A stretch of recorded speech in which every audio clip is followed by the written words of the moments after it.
Olá pessoal, bem-vindos novamente ao canal da professora Adriana Alves e nessa videoaula estaremos trabalhando o tópico máquinas térmicas e o desenvolvimento industrial, falando principalmente da origem e do funcionamento das máquinas a vapor. Vamos lá conhecer um pouquinho mais acerca desse assunto.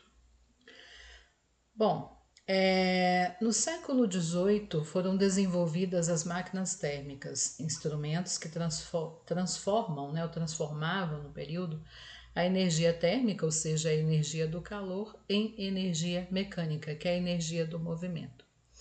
E essas máquinas térmicas eram alimentadas sobretudo com carvão mineral, que é um tipo de combustível fóssil. E era usado primariamente como fonte de energia para aquecer as casas. Com a Revolução Industrial, que se tornou marcante aí no período do século XVIII e o século XIX, caracterizados respectivamente pela primeira e pela segunda Revolução Industrial, sobretudo na Inglaterra, a demanda por esse combustível aumentou. As máquinas térmicas passaram a ser usadas nos transportes e nas indústrias. Isso, claro, exigiu uma extração mais eficiente em minas cada vez mais profundas. Então, na imagem, aí a gente observa até mesmo crianças, porque se a gente for resgatar a história do período do século XVIII, século XIX, ainda era muito comum o trabalho infantil. É claro que isso é mais um tópico para outra videoaula, né, mais relacionada ao assunto de história. Apenas uma observação, né, se choca aí a presença de crianças na imagem, porque o trabalho infantil era muito comum nesse período e infelizmente, né, um trabalho escravo mesmo. Eles trabalhavam em condições muito insalubres, isso tudo à custa do desenvolvimento industrial. Bom? Aí, como já havia falado no início, falando sobre as máquinas térmicas, a gente não pode esquecer das famosas máquinas a vapor. A primeira, historicamente, a primeira máquina a vapor conhecida foi construída no século I pelo matemático grego Herón de Alexandria. Ela ficou conhecida como a Eulípila, né? Esse nome estranho, a Eulípila, que é essa máquina que está representada aqui, né? Aqui a gente tem ela feita de cobre, aqui é a representação no desenho. E a Eulípila, ela não tinha assim nenhum princípio, digamos assim, nenhuma utilização industrial. Ela foi feita, o objetivo de Herón ao fazer a Eulípila era provar a existência de uma pressão do ar sobre os corpos, ou seja, que o ar exercia pressão e que essa pressão poderia ser transformada em movimento. Então a Eulípila, ela consistia em uma esfera metálica oca com pequenos tubos por onde saía o vapor. Tá? Aqui essa esfera, ela era oca e preenchida por água. Em seu interior havia água.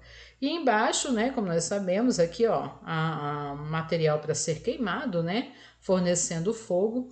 O fogo aquecia essa água e o vapor de água gerado aí por esse aquecimento fazia com que essa bola, com que essa esfera metálica se movimentasse. Então, Herón concluiu que realmente a energia térmica, né, proveniente aí do aquecimento da água, poderia ser transformada em energia mecânica, ou seja, energia do movimento. Já era um princípio, já era o início aí do surgimento das famosas máquinas a vapor. Depois de Herón, a gente vai para a marmita de Papin, né? Que nome estranho, será que daí que veio a papinha, gente?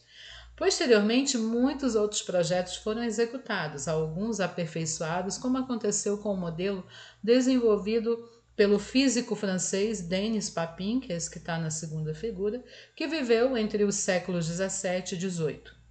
Ele inventou a marmita de Papin, né, em homenagem aí ao seu nome. Essa máquina ela tinha por objetivo aquecer a água a temperaturas superiores às do seu ponto de ebulição, ou seja, acima de 100 graus Celsius. Claro que aumentava o calor e, consequentemente, a pressão em seu interior.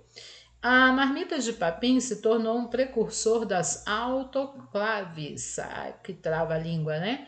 As autoclaves são os nomes técnicos, né? São mais conhecidas atualmente como panelas de pressão. Isso mesmo. A marmita de Papin se tornou aí um ancestral, né, da nossa famosa panela de pressão que nós usamos cotidianamente em nossas casas para cozinhar, agilizar o cozimento dos alimentos. E como nós sabemos, na panela de pressão, o alimento cozinha mais rápido porque a água ferve a uma temperatura acima de 100 graus Celsius. Então, o que aumenta a pressão em seu interior e favorece o cozimento mais rápido dos alimentos. Então, quem diria aí que até a nossa famosa panela de pressão tem um ancestral, né, a marmita de papim, e é uma máquina que utiliza o vapor em seu funcionamento. Continuando, ainda sobre a história das máquinas a vapor, nós temos a máquina a vapor de Thomas Newcomen. Thomas Newcomen era um inglês que viveu entre os séculos 17 e 18 e ele foi o inventor da primeira máquina a vapor que atendia às necessidades econômicas da época.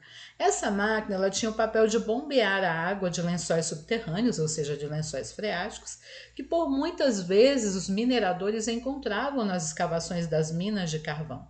Utilizando o vapor de água produzido em uma caldeira aquecida pela queima de carvão, criava-se um vácuo, ou seja, a ausência de matéria que puxava a água que estava inundando as minas. Ela ficou conhecida como a máquina atmosférica de Newcomen. Na verdade, a máquina de Newcomen foi uma primeira bomba a sucção, uma bomba hidráulica que drenava a água que se acumulava aí nas minas, né? E dificultava o trabalho dos mineradores, tá? Então ela funcionava a partir da pressão da água também. Então por isso é caracterizada aí como uma máquina a vapor. Aí nós vamos agora para a máquina a vapor de James Watt, não é? James Watt, na verdade, é um engenheiro britânico que viveu entre os séculos 18 e 19. Na verdade, Watt ele aprimorou a máquina de Newcomen.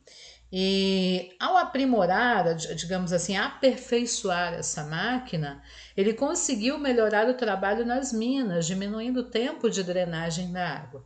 E ele foi mais além, não é isso? Ele foi mais além. Ele aplicou os princípios que condicionavam, o que faziam, o que permitiam o funcionamento das máquinas térmicas nos maquinários das fábricas, nas locomotivas, não é isso? Nos navios, entre outros. Por isso que, como está aqui ó, destacado para vocês, o Watt aperfeiçoou a máquina de Newcomen e a partir daí as máquinas a vapor puderam ser usadas nas fábricas, nas locomotivas e nos navios, favorecendo aí, facilitando o transporte das pessoas, e aí as viagens ganharam um novo sentido, né? A exploração de novos ambientes, novos territórios, por causa aí do uso da máquina a vapor na movimentação de trens, né, nas locomotivas e nos navios. Basicamente, aqui embaixo a gente tem um princípio bem básico de funcionamento da máquina de James Watt, onde nós temos uma caldeira onde a água era colocada, essa água, claro, era aquecida, chegava um momento que essa água fervia, produzia o vapor subia aqui por uma tubulação até chegar num compartimento, né, com a ajuda de algumas válvulas, onde o vapor de água pressionava uma espécie de pistão. Quanto mais vapor, mais pressão sobre o pistão. E esse pistão transmitia o movimento, né, por uma série de tubos, de cilindros, que por sua vez transmitia a movimentação para a roda, no caso do trem, ou para as hélices, no caso do navio. O interessante é onde é que eles conseguiam tanta água? O que acontecia? Havia já um sistema sofisticado que recolhia esse vapor, né? Tinha a válvula de entrada do vapor e a válvula de saída. E esse vapor passava por um condensador que era constantemente refrigerado, ó, e no condensador a água passava novamente do estado gasoso para o estado líquido, retornando à caldeira para que o processo se repetisse. Então, basicamente, esse é o princípio de funcionamento da máquina a vapor de James Watt, que permitiu a exploração do ambiente através da movimentação aí das grandes locomotivas e dos grandes navios na busca de novos territórios, de novas paisagens. Não é isso? As viagens ganharam aí um novo sentido com a máquina a vapor de James Watt. E aí nós chegamos no primeiro veículo a vapor. Imagina você dando um passeio pela sua cidade com uma coisa estranha como essa, né? Esse veículo aí ficou conhecido como Fardier. E ele foi desenvolvido no ano de 1770 pelo engenheiro francês Joseph Cugnot, que é isso que está representado na imagem. Joseph Cugnot viveu entre os séculos XVIII e os séculos XIX. Ele construiu um veículo de transporte de carga com funcionamento a vapor, que ficou conhecido como Fardier, como eu já acabei de falar para vocês. E basicamente, né, esse Fardier parecia um mini trem, na verdade, né? Havia essa grande caldeira, que é essa grande bacia, onde a gente observa aqui no lado onde ocorria o aquecimento da água. O aquecimento da água produzia o vapor de água, esse vapor pressionava uma série de cilindros e pistões que transmitiam movimento para as rodas do veículo, permitindo a sua locomoção. Curiosamente, né, no ano de 1771, Cugnot chocou um dos seus veículos contra o muro, então ele também ficou famoso por protagonizar o primeiro acidente de automóvel do mundo. Tá? Foi o primeiro inventor aí do automóvel movido a vapor e também foi o primeiro a protagonizar aí um acidente automotivo, né? Um acidente de carro. Ele bateu o seu carro contra uma parede de tijolos, né? Como a gente observa aqui. Aqui foi uma representação através de desenhos que foi muito propagada pelos noticiários de sua época, pelos jornais, não é isso? Que eram impressos, de como teria sido o acidente aí provocado por Cugnot a partir dessa estrovenga, né? Desse grande veículo aí que se tornou o primeiro veículo, o primeiro automóvel movido a vapor. E é claro, a partir daí as máquinas térmicas foram cada vez mais se aprimorando. Tá? E isso, até que na era atual nós temos um motor de combustão interna que movimenta os veículos que transitam pelas nossas cidades, pelas nossas estradas, não é isso? Que já, digamos assim, perdão, gente, novamente, imprevistos acontecem, né? Falha nossa de novo. O motor de combustão interna ele também é caracterizado como uma máquina térmica, só que é claro, agora ele não usa mais o vapor de água, né? Não transforma a energia térmica do vapor de água em movimento, e sim a energia térmica proveniente da queima de combustíveis, como a gasolina, o óleo diesel, não é isso? E o álcool. Gente, é isso que eu tinha para falar para vocês, um pouquinho, resgatando um pouquinho a história do desenvolvimento das máquinas térmicas, principalmente com relação às máquinas a vapor.